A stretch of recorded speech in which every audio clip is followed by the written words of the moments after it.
Good morning, everyone. Welcome to the On Time, On Target morning brief for today, Monday, September 14th. Hopefully you all had a fantastic weekend. All right, today's our morning brief. If you're catching this on replay, thanks for checking us out. Group of investors that get together every morning. We talk about both long-term investing as well as some day trading stuff and answer all the questions that you guys bring. If you are interested in a free trial, contact me at ototnow.com. My email address is there, and we'll get you set up with a free trial. As far as everybody else, podcast is going well. Did several interviews last week. So one of those is trickling out. Generally, you do the interview and then it gets published like a month later. I didn't realize that, but that's the way it seems like everybody else does it. So some really good podcasts, one of which has a significant followership in Atlanta. Called Beer and Business. So pretty cool. Talk to them for an hour and a half. So nice long session. Hopefully that will generate some new membership in the room. All right, let's go on into the brief. Mission objectives are to grow our money, protect our money, and live off our money. Specifically today, what I'm looking at, and again, this is tied to the election as well, is investing in marijuana. So this got really popular last June of 19, when marijuana was legalized across Canada. And again, a lot of the companies that we're going to talk about today are Canadian. So that gets legalized up there across the United States. I have a bunch of data from where we stand as far as the individual states and who's on the ballot for November, and some follow on after that. But the number one reason, am I interested because I think marijuana is a great thing? No, I'm interested because states are kind of hurting for cash coming out of the COVID-induced spending, that sort of thing. Is that this is a very easy, just like alcohol and gambling, it's another sin stock, if you will, to be able to tax and then, make revenue for the state based off of the taxation. So that's what we're going to talk about today. The question today is how to invest in an IPO. There's several different ways that companies are IPOing now, but we're going to talk about the traditional IPO investing and how you can get in on that. All right, for our flow, we're going to talk long, short, open, short, long. That means we're going to talk about long-term stuff first. We'll do a market review around the world. Then we're going to do a headline review of this morning. Again, a little dry on Monday morning sometimes, but we'll get to it. As far as our long-term investments, here are the marijuana names that we're going to look at. With one, STZ is Constellation Brands. Again, that's the big alcohol and drink maker that's doing CBD infused drinks, that sort of thing. Couple of penny stocks here, not necessarily recommending penny stocks, but if you are interested, we'll talk about MedMen as well as Revive Therapeutics that also have a psychedelic play. And then, of course, our ETF is MJ, appropriately named, which is generally the right bet in this situation for most people. We'll get into our short-term day trading stuff within 10 minutes of the open. We'll let the market open. We'll follow those trades for a few minutes, and we'll slip back into long-term investing. Either way, we'll answer any questions that pop up in the Q&A and go into question of the day for IPO investing. For contingencies, if you have issues out there, reach out to me through steve@ototnow.com. I have staff standing by to help you with those issues so you can get back and have everything working for you. And lastly, the standard disclaimer at the bottom, this is an educational presentation, so please do your own due diligence before you act on anything you hear in this presentation. Do want to cover risk. Got one new name in the room here, so I do want to cover risk units real quick. So when we talk risk units, how much are you willing to risk? So therefore, you are setting if it's $100, or, and this is whether you're doing play money or real money, but if you're doing a play money paper trading account, set to $100 for an argument. So I'm willing to risk 100 to gain 300. That's our entire strategy. So that's our goal, risk 1 to make 3. So if R is 100, then when you immediately take the trade, you set a stop up at -1R. You set that first so you can minimize your downside in case the trade goes against you, because you've seen some of these go within seconds. They hit these stops. And then 3R is obviously your positive that you want to set that in secondarily, or you can just set up as a market order and then click on it so you can mark it out. So for R equals 100, there's a spreadsheet that's available on ototnow.com that can help you with this. It's simply you put in your R's and it'll calculate it for you. But remember, if we start talking initially about a 10-cent stop and you're in an R unit of 100, then you can take 1,000 shares. And the math is for you right here. Obviously, you can scale these to whatever risk unit you want to. But at the end, get the stops in first, loss stop first, then the gain stop. Slippage, if you got a bad entry, so maybe you entered five pennies below where I entered or above. So anyhow, you always have to put the stops in, and then you might have to adjust them due to slippage, meaning you didn't get the exact same entry that I'm calling, so you need to adjust things slightly. And then, of course, contingencies. If you get lost in a trade, it's easier just to kill it than it is to try to stay in the trade and figure it out, especially if it's flopping all over the place. So just a recap on risk units, and that's what we'll be talking today. Last week, we had Tuesday, Monday was closed, Tuesday, Wednesday went against us, Thursday and Friday we both had good trades. So when you subtract all that out, that was plus 4R if you're either doing this in a paper trading or real trading account. It's been that way for the past couple of weeks. So if you're interested, again, paper account first and then real money if you want to give it a shot. All right, let's go ahead and taking you up to the TD Ameritrade platform, and we will take a look at the market review. All right, here's our 1 year in the SPY. So really, here's what everybody's talking about, right? So what's that? Out of the past 6 days, we've had the market candlesticks red. Again, as a reminder, that means that the market closed lower than it opened. So there's your numbers, kind of stabilized here as far as the 332 level being the bottom. And then, of course, today it's moving up. So we're up in this range actually right now based on the gap up of the Monday morning positivity there. So that's where we are. If we zoom in a little bit to the 5-day, here's what it looks like. Here's that sell-off on Friday. Wasn't huge, but it was enough to get everybody excited. But we did see, it was pretty big here. But then it kind of got some positivity going in, and then right into the close. Flatlined on Friday because everybody goes home. And then Monday morning, people are starting to wake up, and here we are a little bit higher. So really, when you talk about where we're in the middle of the noise of last week. So it could go either way. I think negativity from the election is going to get priced in. I think we're at 50 days, as if I saw that correctly this morning. So I'm kind of waiting for that, but boy, that has been a long wait. So if you get very specific and surgical with your investing, then you can buy here. Otherwise, simply wait for the market to sell off. So that's where I take for long-term investing. As far as calendar this morning, not a lot of earnings out on a Monday morning, so nothing to report there. All right, let's share out CNBC this morning. We'll go through some headlines and around the world. So you see our pre-market numbers at the top here. Let's refresh those real quick to see where we are. So almost 1% in the Dow, and then over 1% for the S&P and the NASDAQ. Again, NASDAQ is the one that's been the most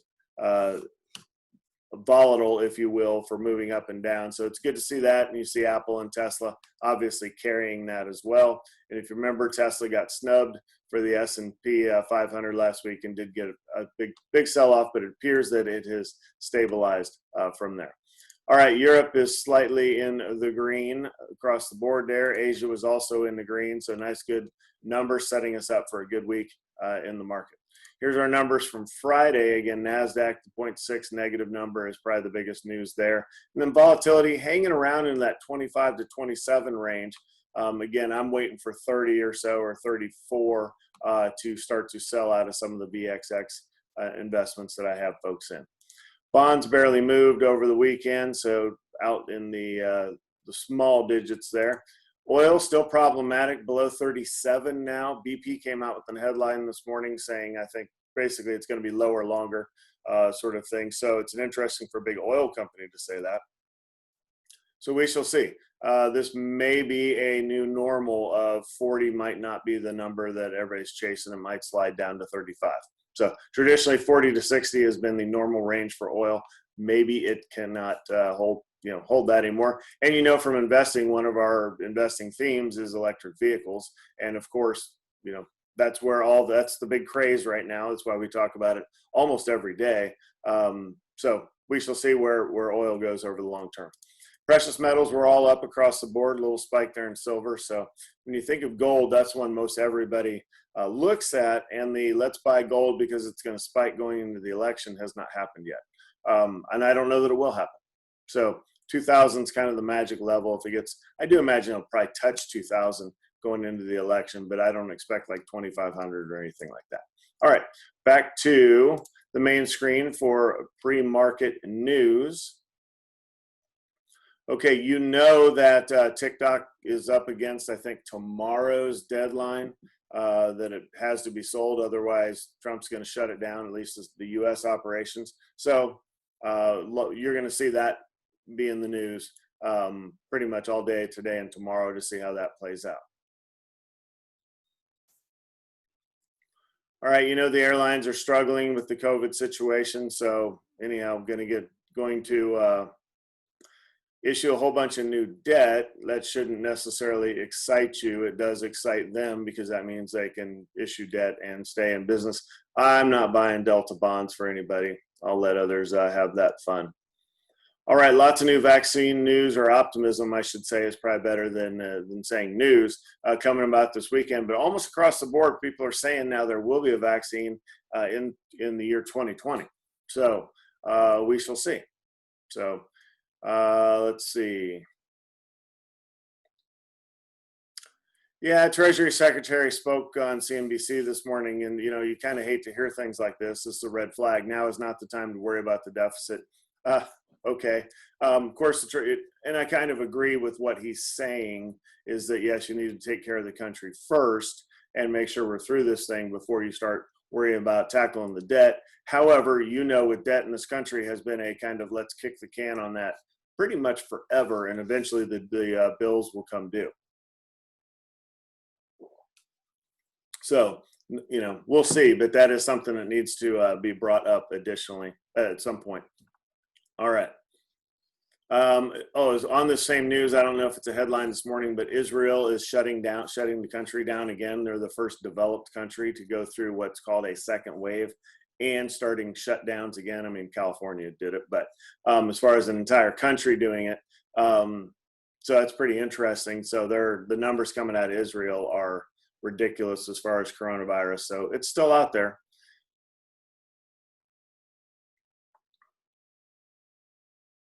Nikola's been in play again. They sued the short seller last week that it brought them down, and they also got a big backing from a major investor saying no, that's not true. So Nikola this morning was down 6% at the open. When the early pre-market opened, I was thinking about it as short for the day, but it's already back up to almost even. So a little bit of a battleground. Sally's out in the Gulf. Good times. All right, that is it for headlines. Let's go ahead and take a look at the legality. I want to just show you this chart. I know there's a bunch of words, but here's really what you're looking at is the chart here. So when you see green, well, first of all, the gray is prohibited whatsoever. So a few states are hanging on there with no marijuana legalization whatsoever. Decriminalized, again, is the next level of it's been, they're not going to prosecute it. There are, see, I wrote it down, 16 states that haven't legalized, but they've decriminalized it. So you can have it up to a certain extent. And then there's 11 states that have legalized it, which are the states here in blue. As far as the ballot coming out, so really when you kind of at a glance, it's like, okay, it's legal where it's blue. There's some form of medical use where it's green, which is almost everybody else. The red Ds, if you can see them on there, are where people were, okay, it's not legal, but we're not going to bust you for having it. And then the grays are the holdouts there. So on the ballot in November, we have Montana, Arizona, South Dakota, and New Jersey. And, hard to get the truth going into an election, but all 4 states are actually pushing hard for it, which when you have the state pushing for it versus the special interest groups pushing for it, that's a whole different ballgame.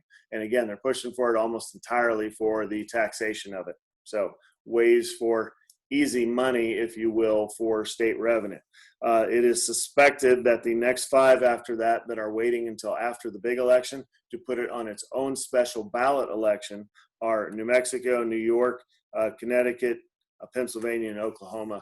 of which, again, New Mexico and New York are going to be, those are probably the most likely to pass almost immediately. So lots going on as far as the legalization. So that in turn, how does that work into the investable thesis? Well, what I have here is Canopy Growth, which again, this is a Canadian firm, but it's a conglomerate of, they're the general buyers, if you will, of all the smaller firms that are out there. You can see going into 2020, there was a big run up. And again, this is the election talk here off to the left of, hey, we're hitting an election year. What are the things that are going to be on the ballot? Where do we want to put our money? So there's a lot of people bought into this thesis, got CGC up to 26 or so.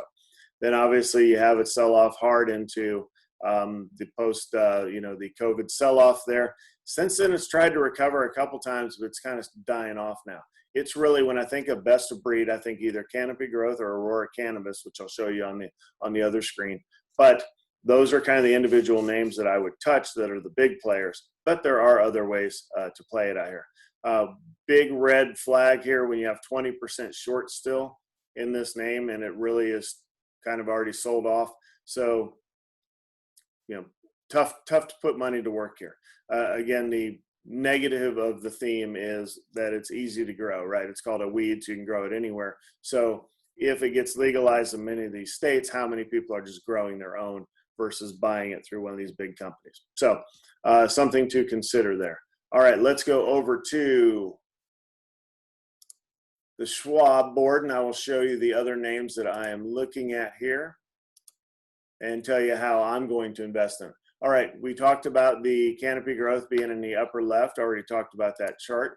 And then right is Aurora Cannabis. This one's even been left for dead more than anybody. So straight down from, what is this, in the hundreds up here, or just over 100, all the way to the bottom in COVID of down, what, $5 or lower, recovered and straight down from there. So had COVID not happened, you kind of have this straight down move across the board. So at $7, I'm interested, but again, it's been left for dead for a reason. So the way I would play this is, instead of getting into these two names, if would be go down and just go to the ETF, which is appropriately named MJ. I think that's where most of the money is going to flow in, and it's down here bouncing off of its all-time bottom. So other ways to kind of get the theme with it being put into other things is STZ, is Constellation Brands. They are a big drink and alcohol maker / seller. They're a little bit of a conglomerate. They come in and buy folks. There is, in the drinking world, in the beverage world, I should say, alcohol or not, there are drinks that are having their THC infused, or excuse me, CBD, I can't remember which one, whatever the legal portion of that is, that you can buy, put on the counter. So we're basically putting that stuff into drinks. Again, whatever's legal out on the street there. So it's another interesting way, though. They get a large margin, obviously, in any beverage, alcoholic or not, because they make very little. It takes very little to make them. So large margin. So I kind of like that. So that would be a way to play it. And obviously, Constellation bounced pretty hard coming out of COVID, because people were like, oh, well, if people stay at home, they're going to be drinking a lot more. I don't know if that's true. There's also a health side of that, is do you really need to be drinking a lot? And when there's a big pandemic going around, you want to keep yourself at peak health, right? So I don't know. That story's still out, but certainly the stock has bounced some. All right, as far as if you want to get down into the penny world, again, not recommended for any money that you actually want to make seriously, but I liked MedMen back here until it fell below $1. Now it's literally been left for dead. They're probably going to get bought at some point, but you could be waiting here forever, like years. So most people give up on these names over short term. Same thing with that. You have a Revive Therapeutics. Now you're branching out kind of the other way, where Constellation Brands has kind of taken marijuana to what's already existing mainstream. Revive Therapeutics is now taking it from illegal marijuana, not illegal, but whatever they can do legally, to psychedelics, which there is a small there. You think mushrooms, I say LSD. I'm sure that's not true, but you're starting to think the psychedelic piece of this, and there is some legalization, push for legalization in that realm as well. What's legal right now is only for medical purposes. Think PTSD, severe cases of post-traumatic stress. they're allowing folks to go legally onto a psychedelic to help deal with those sorts of problems. Don't know where that's going, but that's almost another investable theme on its own. But if you're interested in stuff like that, follow RVVTF, and you can at least see some news and headlines from what's coming out.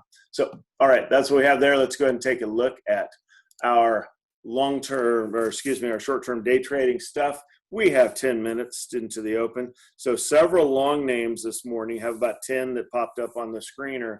However, there are very few things to short out there. Again, over the last 2 weeks, we've taken almost everything short. I still think even if the market charges higher, you can still have the right names moving down, but only have a couple for us to look at this morning. So first of all, let's look at the long side. Pfizer was gapping up significantly this morning on a headline. Let's see where it stands now. Let's see, 36.07, less than $1 move up, but certainly the headline. See if I can tease it out of here. The headline I saw was they're talking about hospital setups outside, think outside a hospital. If you want your COVID testing, instead of going into the hospital, they're going to now set up these little mini satellites outside of the hospital. So you don't have to go through all the screening to get in it. You can just go in there, get your test, and be on the way out. Same thing with the vaccines. They're also going to put those on outside areas to where you don't actually have to go into the hospital. So pretty good idea, but Pfizer popping up a little bit there. We'll keep an eye on that. Micron got an upgrade today, MU. Again, NVIDIA is up big this morning, so we'll take a look at that in a minute.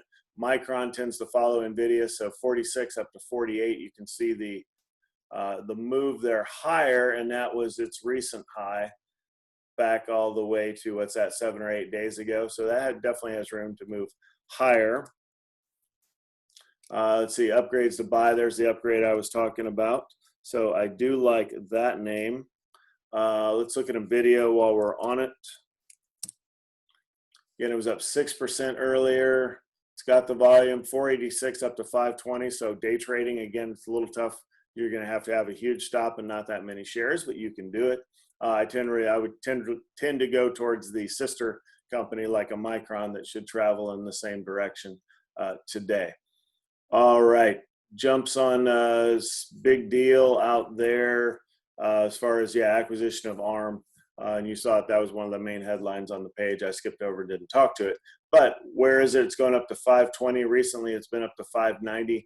It's a name that a lot of people like, so I could see NVIDIA going higher. Just again, more difficult with your entry point. So again, that's up 6%. All right, Overstock.com is a name that's been in motion. They are also gapping up. So you've seen they were negative here. I don't think we ever did short them, but we looked at it. Certainly a decent bounce down to 65, so up to 70. This was an upgrade this morning as well. I don't see the headline there, but it is, and that's what's taking it higher. Nope, don't see it. So all the way up to 70. So I think this has plenty of room to move higher. So I really like it from a long-term perspective. And we may end up going long today. All right, a couple other names I didn't recognize but met our screener are DVAX, DVAX.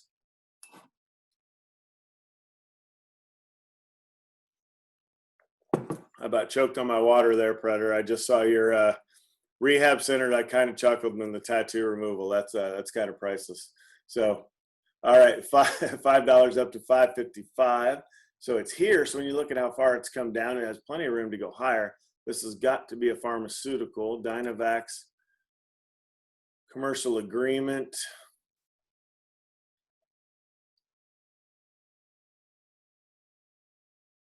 All right, a lot of news around the name, and so far it's gapping up. I like the price point, so let's keep that on our radar scope. Another one for this morning, CEL. Cellcom Israel, 320 to 344. Not seeing any volume popping up on that, so we'll pass on that. An MOGU, see what that is. Again, down in the penny stocks, low volume. We're not going to talk about that. Again, penny stocks is generally $5 and below, so that's why you hear me say that, even though it's not specifically down in the pennies. And then CNSL, low volume, even though it's gapping. Okay, so big plays, Overstock and DVAX going long are names that I like. If you want to start setting up for those, I'm pretty sure we'll go long, and then one short out of all these as far as our setting up our trades this morning. MNK has the volume. Ooh, it's gapping down. Yeah, this is a this is now switching to shorts. Closed here at 120, gapping down to 110. Declines approval for a kidney treatment.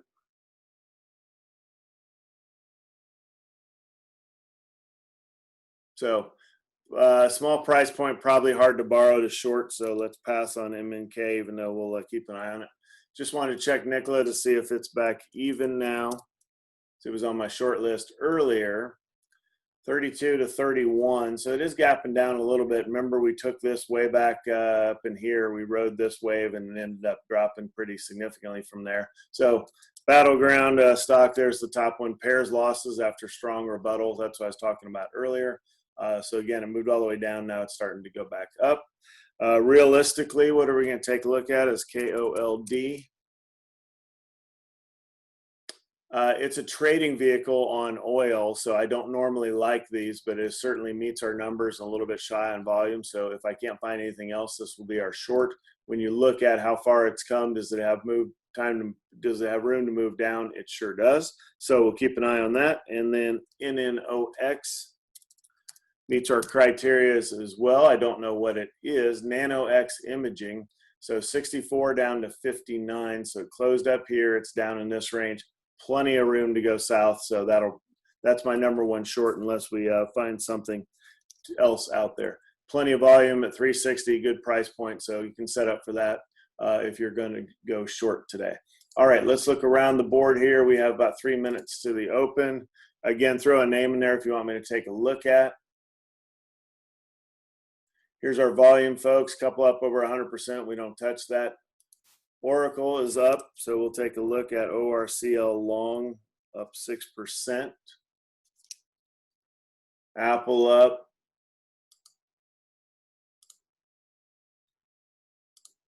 Sorrento Therapeutics also up. All right, let's take a look here. NVIDIA we have.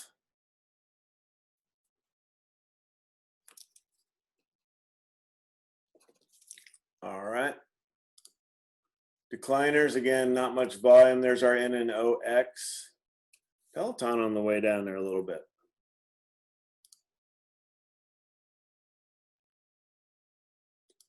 GameStop gapping up. Wouldn't touch them, though. All right, let's go over to the big board. We'll get set up for the trades. Again, I'm going to do 2 long and 1 short as we go across left to right. So we'll get those set up. There we go, off to the right, the correct screen. So we have SPY on the left. We're going to put, let's go Overstock. Let's go NVIDIA. On the far left, that'll be my primary, then Overstock in the middle. Again, both of those will be setting up for longs.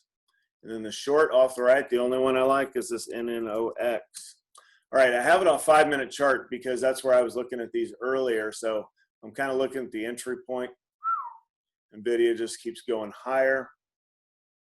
Again, we got about a minute. So if you're in NVIDIA, you're going to need a $10 stop. And so that means if you're taking it here, you have to think it's going to 550 today. That's pretty optimistic. Actually, that's too optimistic. I don't think there's any way it does that. Let's see what Oracle has. Much better on the entry point. Again, Oracle, the talks are to buy TikTok, so we'll keep an eye on Oracle this morning. So Oracle, Overstock, and then NNOX for the short. Switch these down to a minute chart so we can zoom in here.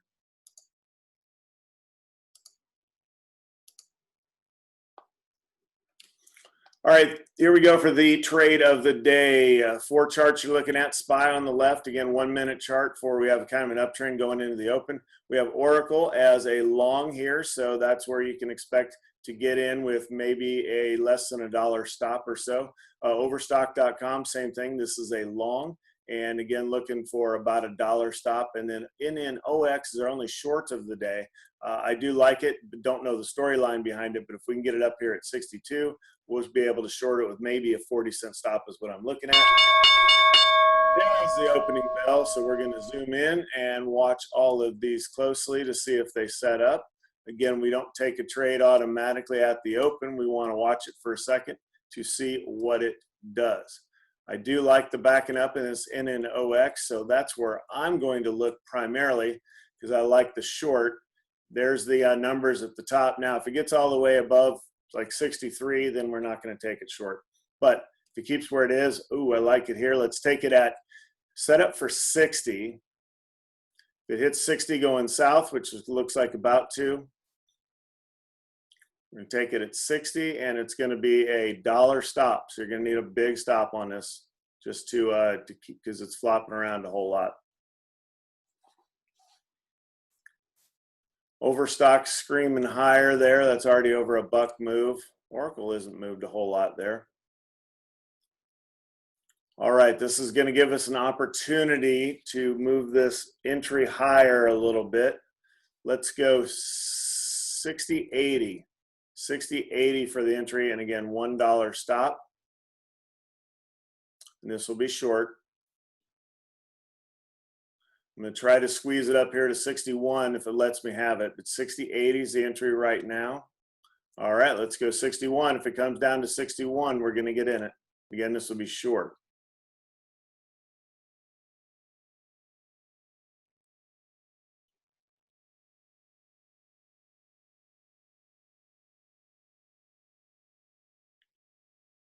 There we go. So double check your entry there because it dropped about $1 through. So when it goes to fill, you know, you don't know what your price point is until you actually take a look at your P&L.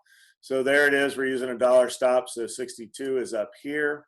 And again, it's pretty easy for the numbers on the way down to look at, okay, there's 60, there's your $1, or excuse me, 1R, there's your 2R down here at 59. So holding out to 58, this is one of these, just put a market order in for 58 and get ready to kill it out. So there you go, there's your 58 and back out of the trade. So you can see how fast it moves there. You're probably right up here dorking around, putting the stop in, and the thing's already hitting the 3R stop. So overall, a real nice trade there. Again, a lot of switchology, so that's why if you weren't set up, you're not going to be able to get in that. If you got a delay though, so let's talk about the delay. So when I said you're in it, maybe that first, you know, say you get filled down here at 60.35, well, then you just simply hold it, you know, down to 57.35. So generally, if a trade's going to work, it kind of doesn't matter what exact entry you got.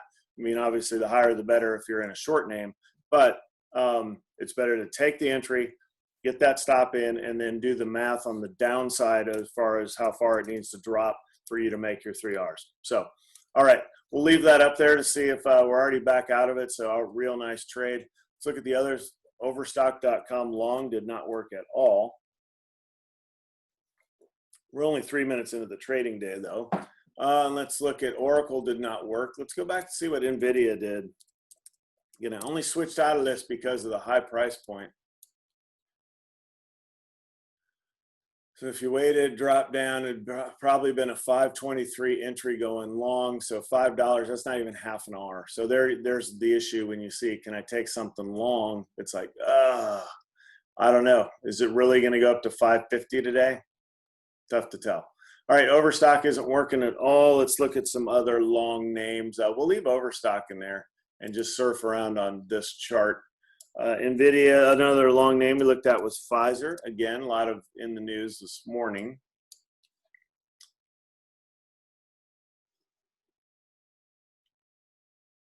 So yeah, double bottom there. You could have taken Pfizer down here.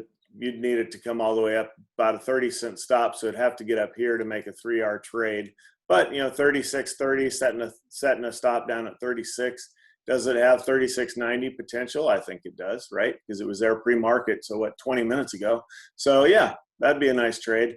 I wouldn't take it here because it's already moved up and, you know, a decent amount on you, but certainly looking good. Now, if the market continues to sell off, then obviously you wouldn't want to take Pfizer long. You'd want to be in a short like this guy over here. So let's see what else we have. Long Micron I talked about. Oh, nice move up there. Let's see, was that before or after? It's kind of pre-market. So those are tough. If you're watching it and then you see it open, then scream higher. It'd have been tough to get an entry into this Micron long. Yeah, I think you'd have to wait for it to come in, and I don't think you can trade that at all. See, Overstock we have set up here. That's still selling off. So if you were to do a delayed entry in Overstock, this is kind of what you see. This is, possibly people are just taking profits. If it would hang around in this 66 to 70 range for a few minutes and then start back higher above 70 and the market was higher, you could take it long. But into the day trading day, we're already 5 minutes, so probably not. All right, let's look at DVAX was another name that we like. That's set up.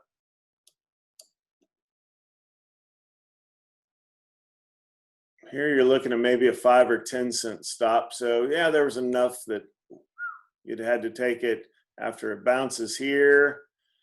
Probably taking it at 545 higher, so that'd be kind of a tough trade. Again, market still showing some weakness. Let's see, Oracle, we pulled Oracle up already. SRNE, that one showed up off the screener, so I didn't give it much thought.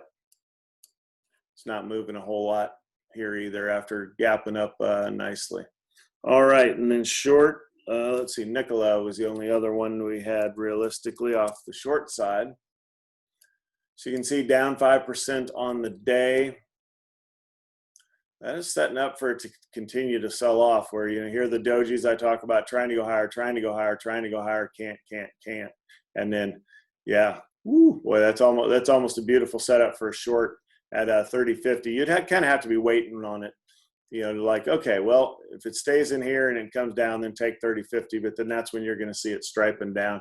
Another point's right here when it hits the low of the day. If it goes below 30.10, then whatever buyer was here last time, if that buyer is exhausted, which it just did, then it tends to stripe down from there.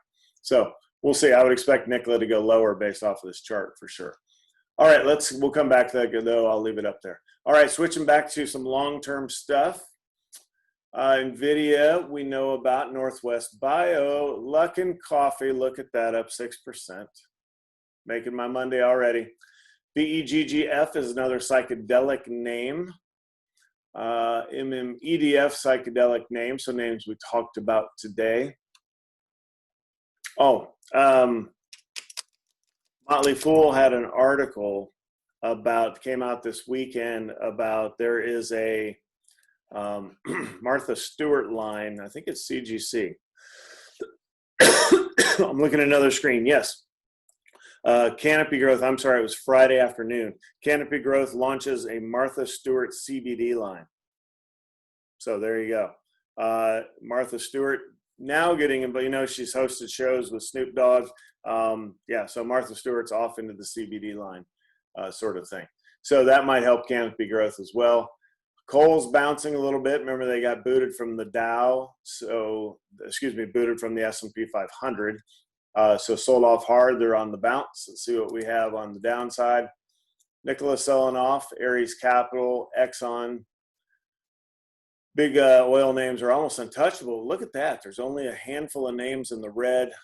S&P up 1%, Dow up 2/3%, and NASDAQ up almost 1.5%. So looks like the market's turned around. Let's check back on our trades. I did say I would expect once it breaks down to the low of the day for it to continue to sell off. So looks like it has. Market coming back up a little bit. All right, let's go ahead and set up. Let's see, probably better to review marijuana and alcohol for Mondays rather than Friday afternoons. Very nice. Yep, I agree there, Predator. All right, and then yeah, stocks for rehab centers. I don't know what sort of medical stock that would fall under, but or tattoo removal. Don't know who does that sort of thing. So kind of funny comments. Thank you for those. All right, let's set up for the question of the day. I'll leave the trades up here so you can watch those, but I'll be on a different screen while I'm talking. Get everything pulled up here.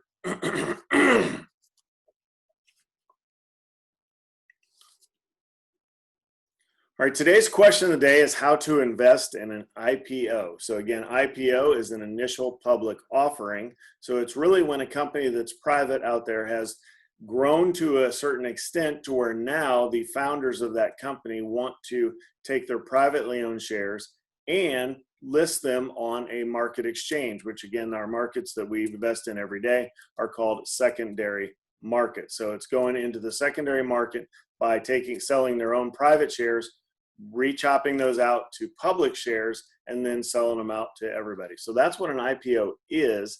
There's a couple ways to IPO. We're talking in this case the traditional way, where a private firm hires an investment bank to structure the IPO.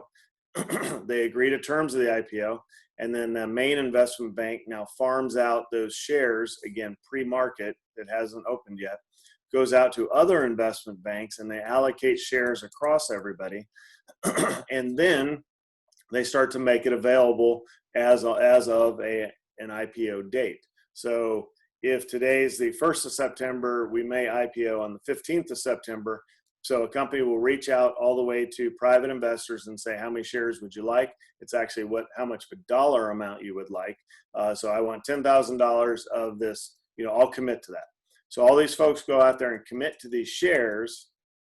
And then once the IPO happens, they get those shares just prior to the stock actually listing. And then anytime an IPO is listed, the one thing you know for sure is it's going to move, right? So that's, moves up and down significantly.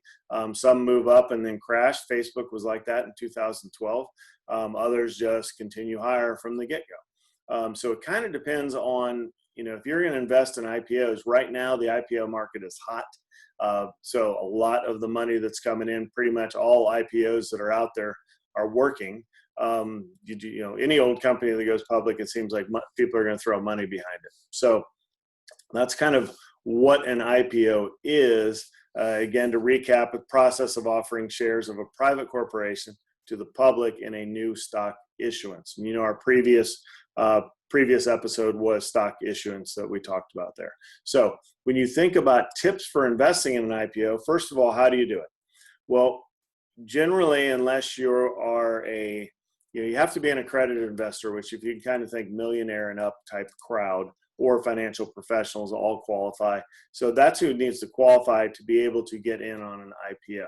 If you are a qualified purchaser, meaning you are a 5 million and above net worth or investable assets type of person, you're probably going direct to the investment bank. You probably have a relationship there. But for the below 5 million crowd down to the 1 million crowd, you're probably either managing your own stuff through a broker like TD Ameritrade or Schwab, or you're going through an investment manager. And then the investment manager can get those shares. But either way, what you want to do if you're investing in one and you want to allocate some funds to it is say, hey, there's an IPO coming up in the future. Let's put in a request for shares for a dollar amount. So say it's 10,000. Well, since I manage a book of investors, if I have several investors reach in and say the total amount is $100,000, I send that off to Schwab saying Afterburner Financial would like $100,000 of a particular share. And then I don't know what I'm going to get. So I in turn can't tell my investors what they're going to get until the morning of. And the morning of is when I will see an allocation show up to Afterburner Financial, and I in turn allocate it out to my investors. And that's the first time you're going to know whether you have these shares or not. By the time that happens, the stocks they're already committed to you, so it doesn't matter how long it takes for that to happen. But at that time, the shares will hit the open market.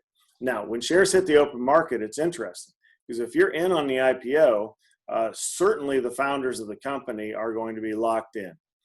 You may be locked in depending on how the IPO is written. So even if you get shares, you may not be able to sell them generally for a retail investor, it's like 30 days. For a founder of the company, it can be 3 months or 6 months. And those are interesting dates to watch because say you wanted in on the IPO and you don't get your shares. And you're mad about it, of course, because you wanted shares, you didn't get them. So now it's the waiting time. So when do I wait? Well, you could wait until the market opens that day. They tend to open around noon, kind of middle of the day. They'll just start trading. So if you're watching for one, you want to have that chart opened and it'll be blank, right? So you have a blank chart open with the ticker at the top, and as soon as that opens, you're going to see the volume rush in, and then, of course, all the normal trading data that you normally see from looking at a chart. Well, pretty much, unless the stock crashes right out of the IPO, and if it crashes out of the IPO, you kind of have to ask yourself how bad you want it.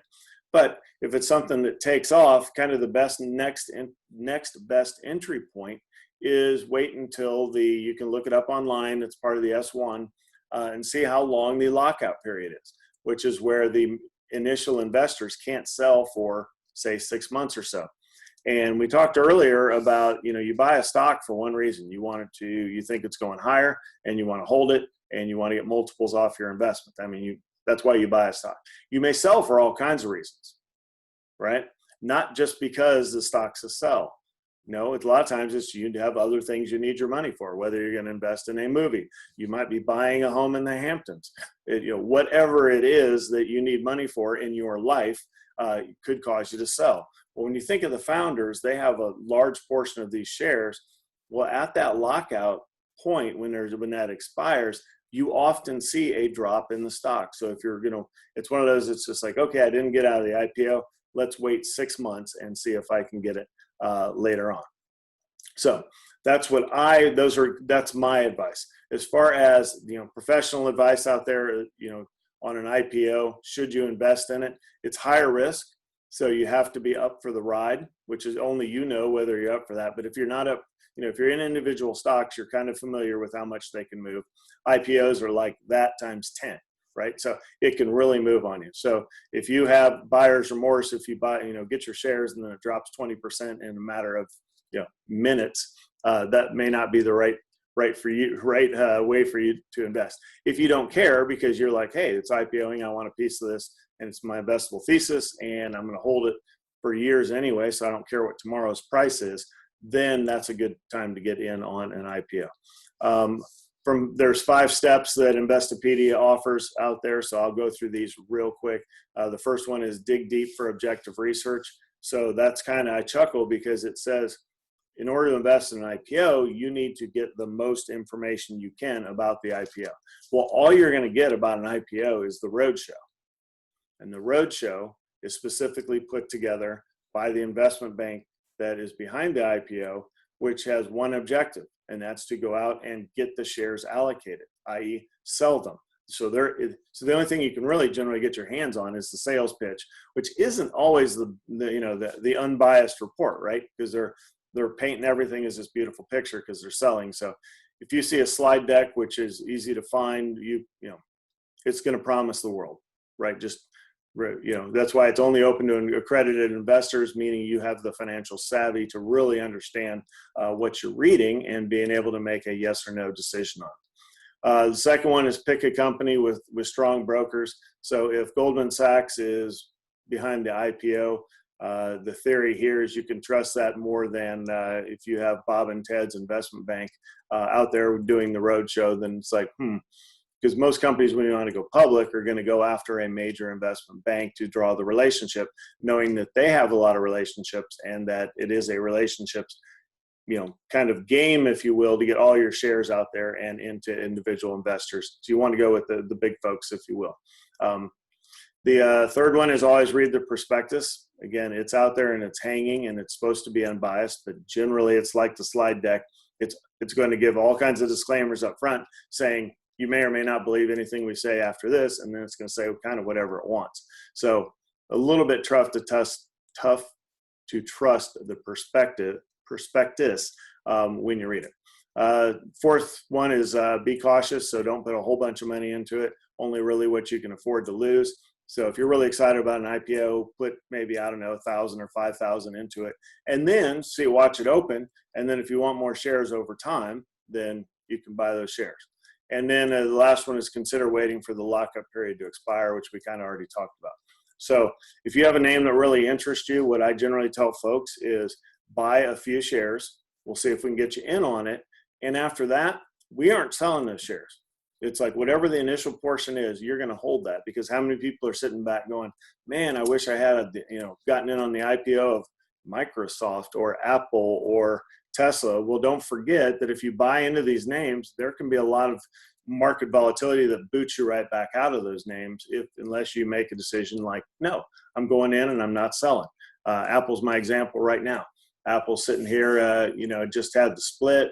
I'm looking for the share price on another screen, but whatever Apple's sitting at today, 115, if it went down to 50 this afternoon, I'm not selling. It's a long-term thesis. So if you are mature enough to get in on an IPO, generally I would block those shares and say, yeah, those are shares I'm just not going to ever sell. You may add more shares and you may scale out of some shares, but I would keep the IPO shares. And again, there's nothing that marks them as IPO shares other than that you got them. Kind of keep those shares and make them a long-term hold. So that's all I've got for today's question of the day. Please reach out to me at steve@ototnow.com with any questions or comments. Thanks again for joining me this morning, and here's to you fighting the good fight every day to be on time, on target with your financial goals. Bye.